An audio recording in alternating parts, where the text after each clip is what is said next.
Legends tell of a story that, if told, will make the narrator a recipient of its wrath. The culmination of it carries with it great bounty. Is it true or not? We'll just have to see. One stormy night, this very story was told to my son, and this is what happened. Gary and Frecky, hounds of Odin, roam the battlefield eternal, greedy for the corpses of those who have fallen. Go forth, warrior of Odin, and slake their thirst. At that very moment, something happened. Then I saw some figure standing, waiting in the distance with an ominous stare. Clearly, this was not normal. Is that the beast spoken of in the story? Can it be true? Is that Gary?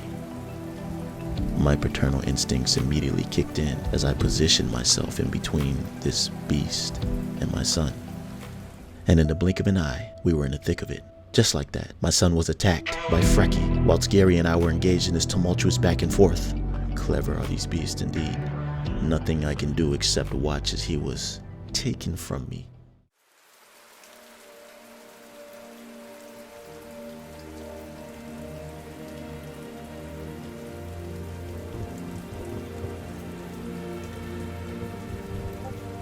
What is their purpose?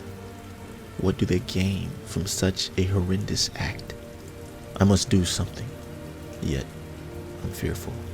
Who wouldn't be after seeing such things? But a wise man once told me that courage is not the absence of fear, but to move forward despite your fears.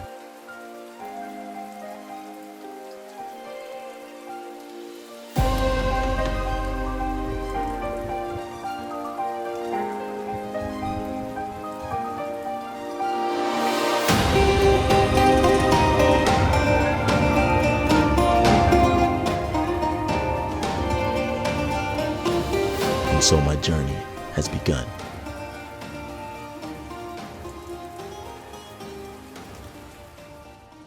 In the midst of my sorrow and vengeance, I was able to quickly retain skills learned from the division shade training. This echo has shown me exactly where these demons went. In the depths of the underworld is where they lay. The gateway to this underworld is located below the foundry, where they sit and wait to terrorize anyone who dares to utter their name. What is this place? Is it hell?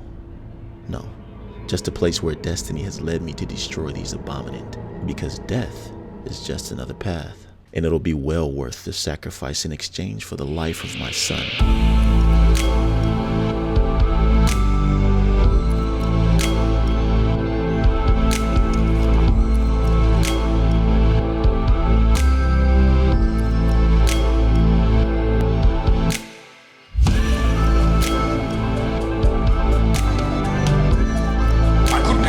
Your pain. My pain. It runs deep. Share it with me.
What's going on? How's everybody doing? I hope all is well. You know me, trying to stay positive every step of the way. And you got to, no matter what the situation, especially when you got builds like this. It's what I teased when I posted that legendary destruction video. Pain is what I call it. You dish out more than you receive, but what you feel is allowing you to persevere through it based on the bonus armor you get. So an aggressive playstyle is recommended when running this. The build is optimized to cater to this weapon's main damage scaling abilities, the very reason it hits so hard. Now, I already know what you're thinking. It's the Ravenous. I can't make this build. That's not true. And now is a better time than any to get this. Let me give you a rundown. Before I even start this, I'm going to jump straight into how you can get this weapon. These are proven methods, and so many have gotten opportunities to get the Ravenous. Click the link in my description to join the Discord, where it's very easy to run raids no matter what platform you're on. The infrastructure is there, so I think you should take advantage of it. Now let's get back to business. I did say that this build has been optimized to cater to its weapon's main damage scaling abilities, because the Ravenous explosion scales with weapon damage. So I made sure that I could get all the weapon damage brand bonuses. Then once that shoulder switches, it's a wrap. Not much can survive that. Now the perfect secondary you want to run is the 𝐬𝐸 shotgun. This has Optimist. The less amount of ammo, the more damage you deal, and it shows. Plus, I believe the shotgun is in the top 3 of ones you should use. Alright, let me explain this build. And at first glance, you may think you've seen this before. The concept is pretty much similar to others, but the details are slightly different. I've introduced 2 pieces of Yahl gear. Remember I said that explosions scale with weapon damage? Well, the 2-piece Yahl grants 5% weapon damage. It's the mask and holster, both rolled with crit chance and damage. And Yahl is another brand piece that you might be reluctant to use because it's exclusive to the Dark Zone. Well, don't worry, you don't have to go in the Dark Zone for this. You can craft the gear in the base of operations. Just try and get a decent roll if you can.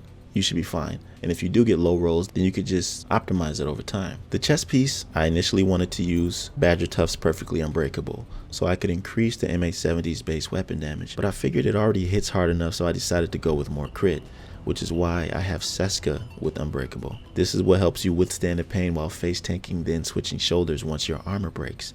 It's the perfect strategy. Plus, crit is what you want to stack alongside the damage. It'll make it that much more powerful.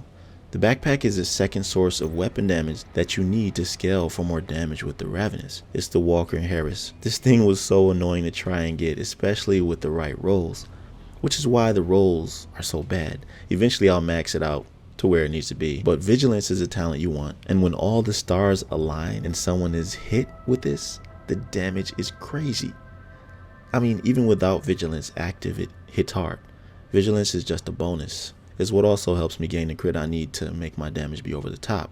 Crit combined with damage and survivability makes you the perfect weapon. So to top all this off, I have Fox's Prayer Kneepads. And let me tell you why these Kneepads are particularly great with the Ravenous. Well, because of Fox's Prayer, name talent is damage to targets out of cover.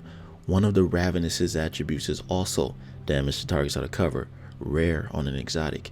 Plus, the Kneepads are Overlord, which is what gives the Ravenous even more damage. You can't get a better damage collaboration than that. When it comes to skills with DPS builds, it's ultimately up to you and what really makes you feel comfortable using.